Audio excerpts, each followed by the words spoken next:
അസ്സലാമു അലൈക്കും വറഹ്മത്തുള്ളാ. മൂന്നാം ക്ലാസ്സിൻ്റെ ദുറൂസുൽ ഇഹ്സാൻ്റെ ഇന്നത്തെ പരീക്ഷയുടെ ആൻസർ കീ ആണ് നമ്മൾ നോക്കാൻ പോകുന്നത്. ഉത്തരങ്ങളാണ് നോക്കാൻ പോകുന്നത്. പരീക്ഷ മൊത്തത്തിൽ നോക്കുകയാണെങ്കിൽ കുറച്ച് ബുദ്ധിമുട്ട് തന്നെയായിരുന്നു. ഒരു ആവറേജ് കുട്ടികൾക്കൊക്കെ കുറച്ച് ബുദ്ധിമുട്ടുള്ള പരീക്ഷാ പേപ്പർ തന്നെയായിരുന്നു ഇത്. നല്ല പഠിച്ചവർക്ക് നല്ല എളുപ്പമാണ്, പക്ഷേ ആവറേജ് കുട്ടികളെ കാര്യം നോക്കുമ്പോൾ കുറച്ച് ബുദ്ധിമുട്ടുള്ള ചോദ്യപേപ്പർ തന്നെയാണ്. ഏതായാലും നമുക്ക് നോക്കാം. അബ്ദുല്ലാഹിബ്നുൽ മുബാറക് റളിയല്ലാഹു അൻഹു ആരാണ്? മഹാപണ്ഡിതനാണ് അല്ലെ. അബ്ദുല്ലാഹിബ്നുൽ മുബാറക് റളിയല്ലാഹു അൻഹു മഹാപണ്ഡിതനാണ്. അടുത്ത കഴിക്കുന്ന ഭക്ഷണം എന്തായിരിക്കണം? ഹലാലും തൊയ്യിബുമായിരിക്കണം. ഇതാണ് രണ്ടിൻ്റെ ഉത്തരം, ഹലാലും തൊയ്യിബുമായിരിക്കണം. അടുത്ത 3, ഭക്ഷണത്തെ കുറ്റപ്പെടുത്താതിരിക്കുക. ഇതാണ് ഉത്തരം, കുറ്റപ്പെടുത്താതിരിക്കുക.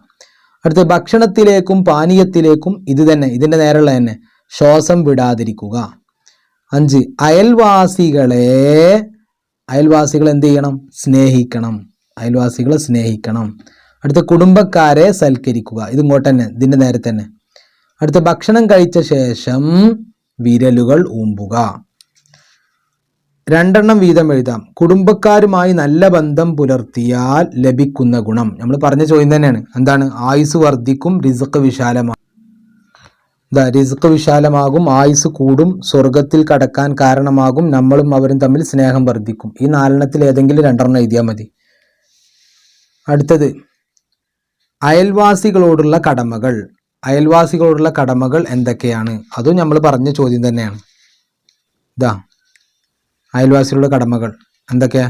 അവരെ വേദനിപ്പിക്കാതിരിക്കുക, അവർ നമ്മെ വേദനിപ്പിച്ചാൽ നാം പൊറുക്കുക, അവരെ ബഹുമാനിക്കുക, അവർക്ക് ഗുണം ചെയ്യുക, അവരെ സന്ദർശിക്കുക, അവരുടെ സുഖവിവരങ്ങൾ അന്വേഷിക്കുക, അവരുടെ കുറവുകൾ മറച്ചു വെക്കുക. ഇതിലേത് 2 എഴുതിയാലും നിങ്ങൾക്ക് മാർക്ക് കിട്ടും. അടുത്ത ചോദ്യം, വിരുന്നിൻ്റെ മര്യാദകളും ഇഷ്ടംപോലെ ഉണ്ട്. അത് നമ്മൾ പറഞ്ഞതാണ്.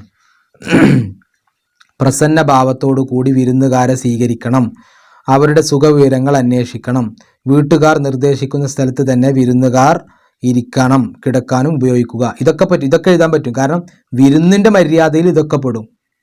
പിന്നെ അവർക്ക് ഇഷ്ടപ്പെട്ട ഭക്ഷണപാനീയങ്ങൾ ഒരുക്കി കൊടുക്കണം. അങ്ങനെ ഇഷ്ടം പോലെ ഉണ്ട്. അപ്പോൾ നമുക്ക് കഴിയുന്ന 2 എഴുതാനാണ്. അടുത്ത ചോദ്യം, ആരാണ് നമ്മുടെ അയൽവാസികൾ? ഇതെല്ലാ കുട്ടികൾക്കും അറിയുന്ന സംഗതിയാണ്, പക്ഷേ എഴുതുമ്പോഴാണ് ബുദ്ധിമുട്ട്. അപ്പോൾ അത്ര വലിയൊരു ചോദ്യമൊക്കെ പരീക്ഷയ്ക്ക് വന്നതുകൊണ്ട് തന്നെ അത് മുഴുവനായിട്ട് എഴുതാൻ കുട്ടികൾക്ക് ബുദ്ധിമുട്ടുണ്ടാവും. ഇത് മുഴുവൻ എഴുതണം അവിടെ. നമ്മുടെ വീടിൻ്റെ ഓരോ ഭാഗത്തേക്കുമുള്ള 40 വീടുകളിലുള്ളവർ നമ്മുടെ അയൽവാസികളാണ്. അപ്പോൾ ഇതുവരെ എഴുതിയാൽ എന്താകുള്ളൂ? അതിൻ്റെ ഫുൾ മാർക്കാകുള്ളൂ. ഒന്നിന് 3 മാർക്കാണ്. അപ്പോൾ ചില കുട്ടികൾ 40 വീടുകളാണ് എന്ന് എഴുതി, അതുകൊണ്ട് ഫുൾ മാർക്ക് കിട്ടൂല. ഒരു ചോദ്യത്തിന് 3 മാർക്ക് ഉണ്ട് ഇവിടെ. അപ്പോൾ ഇത് മുഴുവനായി ഇവിടെ എഴുതിയാൽ എന്താകുള്ളൂ? 3 മാർക്ക് കിട്ടുള്ളൂ. അടുത്ത് ആരാണ് കുടുംബക്കാർ? ഇത് വളരെ സിമ്പിളായ ചോദ്യമാണ്. ഒരു പക്ഷേ കുറേ കുട്ടികളൊക്കെ എഴുതിയിട്ടുണ്ടാവും. എന്താണ്? നമ്മുടെ ഉപ്പയുമായോ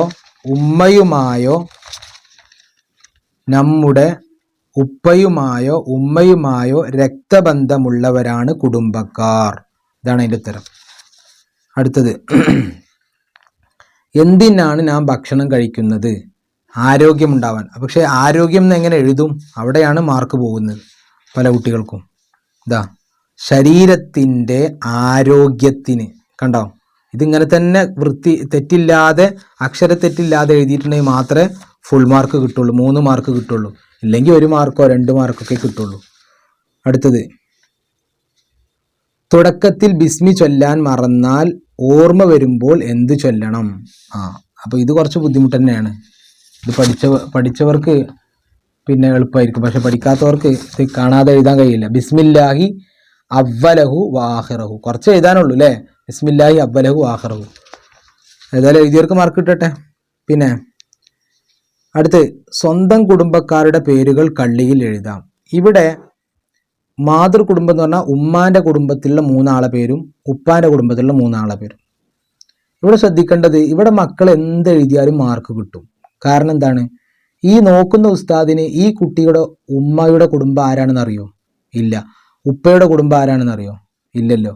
അപ്പം നിങ്ങളിവിടെ ഏത് പേരെഴുതിയാലും മാർക്ക് കിട്ടും. അപ്പോൾ പിന്നെ ഇവിടെ എന്തിനാണ് മാർക്ക് കൊടുക്കാനുള്ള അടിസ്ഥാനം എന്താണ്? നിങ്ങളുടെ എഴുത്തിൻ്റെ ഭംഗിയാണ് ഇവിടെ നോക്കുന്നത്. അക്ഷരത്തെറ്റില്ലാതെ ഒരു പേരെഴുതാൻ അറിയുന്നുണ്ടോ എന്നുള്ളതാണ് ഇവിടെ പരിശോധിക്കുന്നത്. അതല്ലാതെ ഈ മാതൃകുടുംബം നിങ്ങളുടെ ഇത് ഓരോരുത്തരുടെയും സ്വന്തം കുടുംബമാണ്. ഒരു ക്ലാസ്സിൽ 40 കുട്ടികളുണ്ടെങ്കിൽ ആ 40 കുട്ടികളുടെയും സ്വന്തം കുടുംബത്തിലുള്ള ആളുകളുടെ പേര് ഉസ്താദിന് അറിയില്ലല്ലോ. അപ്പോൾ ഇത് ശരിയിട്ട് കൊടുക്കാനുള്ള മാനദണ്ഡം എന്താണ്? നിങ്ങൾ എഴുതിയ ഒരു പേര്, ഇപ്പം നിങ്ങൾ നബീൽ എന്ന് എഴുതി, ആ നബീൽ എന്ന് എഴുതാൻ നിങ്ങൾക്ക് ശരിക്കും അറിയുന്നുണ്ടോ എന്നുള്ളത് ആ എഴുത്താണ് ഇവിടെ പരിശോധിക്കുന്നത്. അതിനാണ് 6 മാർക്ക്. അപ്പോൾ ഒരു കള്ളി എഴുതിന് 1 മാർക്ക്. അപ്പോൾ വളരെ എഴുത്തിന് പ്രാധാന്യമാണ് ഇവിടെ നമുക്ക് മനസ്സിലാക്കുന്നത്. അടുത്തത് കുറച്ച് ടഫ് തന്നെ ആയിരുന്നു. കാരണം പൂരിപ്പിക്കാൻ എത്ര ചോദ്യം വന്നു? 1, 2, 3 ചോദ്യം അറബി വന്നു. ഞാൻ പറഞ്ഞിരുന്നു ഒറ്റ രാത്രി കൊണ്ട് ഇരുന്നിട്ട് ഇതൊന്നും പഠിക്കാൻ കഴിയില്ല. നേരത്തെ പഠിച്ച കുട്ടികൾക്ക് ബുദ്ധിമുട്ടില്ല എന്ന് ഞാൻ പറഞ്ഞ ചോദ്യമായിരുന്നത്. ലൈസൽ മുഅ്മിനു ആ ചോദ്യങ്ങളൊക്കെ പിന്നെ ഒരു രാത്രി ഇരുന്നിട്ട് ആ അറബി മുഴുവൻ പഠിക്കുക എന്ന് പറയുന്നത് ബുദ്ധിമുട്ടുള്ള കാര്യം തന്നെയാണ്. ഇതാണ് വന്നത്. ലൈസൽ മുഅ്മിനുല്ലദി യഷ്ബഉ വജാറുഹു ജായുൻ. ഇവിടെ അല്ലദി യഷ്ബഉ ജായുൻ, ഇത് രണ്ടുമാണ് ഇവിടെ മിസ്സായത്. കണ്ടോ? അപ്പോൾ ഇവിടെ അറബി തന്നെ പൂരിപ്പിക്കാൻ 1, 2 പിന്നെ ഇത് ഓർഡർ ആക്കാനും വന്നു. അപ്പോൾ 3 അറബിയാണ് ഇവിടെ പരീക്ഷയ്ക്ക് വന്നത്. അതാ ഞാൻ പറഞ്ഞത്, ദുറൂസുൽ ലിസാൻ അഖ്ലാഖിൽ നിന്ന് ദുറൂസിലേക്ക് മാറിയപ്പോൾ അറബി ഹദീസുകൾക്കും ആയത്തുകൾക്കും കുറച്ച് പ്രാധാന്യം കൊടുത്ത് അത് മുഴുവനും പഠിക്കേണ്ട അവസ്ഥയിലേക്ക് മാറിയിട്ടുണ്ട്. അടുത്ത് മൻകാന യുഅ്മിനു ബില്ലാഹി വൽ യൗമിൽ ആഖിരി ഫല്യുക്രിം ദൈഫഹു എന്ന ഹദീസ്. ഇതാ മൻകാന യുഅ്മിനു ബില്ലാഹി പിന്നെ വൽ യൗമിൽ ആഖിരി ഫല്യുക്രിം ദൈഫഹു. ഇവിടെ മൻകാന ഇവിടെ ഉണ്ട്, യുഅ്മിനു ബില്ലാഹി ഇവിടെ ഉണ്ട്, മൻകാന യുഅ്മിനു ബില്ലാഹി വൽ യൗമിൽ ആഖിരി ഫല്യുക്രിം വൽ യൗമിൽ ആഖിരി ഫല്യുക്രിം. മൂന്ന് പേര് ഇതാ കൊടുത്തിട്ടുള്ളത് അല്ലേ, ഡോട്ട്. അപ്പോൾ 3 വാക്കുകൾ ഇവിടെ ഇതാണ്ട്.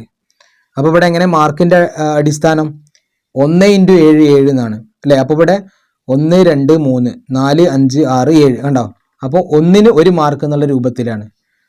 പിന്നെ അപ്പോൾ കുറച്ച് ബുദ്ധിമുട്ട് തന്നെയായിരുന്നു. അടുത്തത് ഓർഡർ ആക്കാൻ അത്അമനി മിൻ ഗൈരി ഹൗലിൻ അൽഹംദുലില്ലാഹില്ലദി ഹാദാ വറസഖനി മിന്നി വലാ ഖുവ.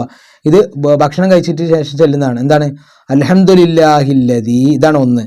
അത്അമനി 2, ഹാദാ വറസഖനിഹി 3, പിന്നെ മിൻ ഗൈരി ഹൗലിൻ 4, മിന്നി 5, വലാ ഖുവ 6. ഇങ്ങനെയാണ് അതിൻ്റെ ഓർഡർ. ഏതായാലും അള്ളാഹു എല്ലാവർക്കും നല്ല വിജയം നൽകട്ടെ. അസ്സലാമു അലൈക്കും.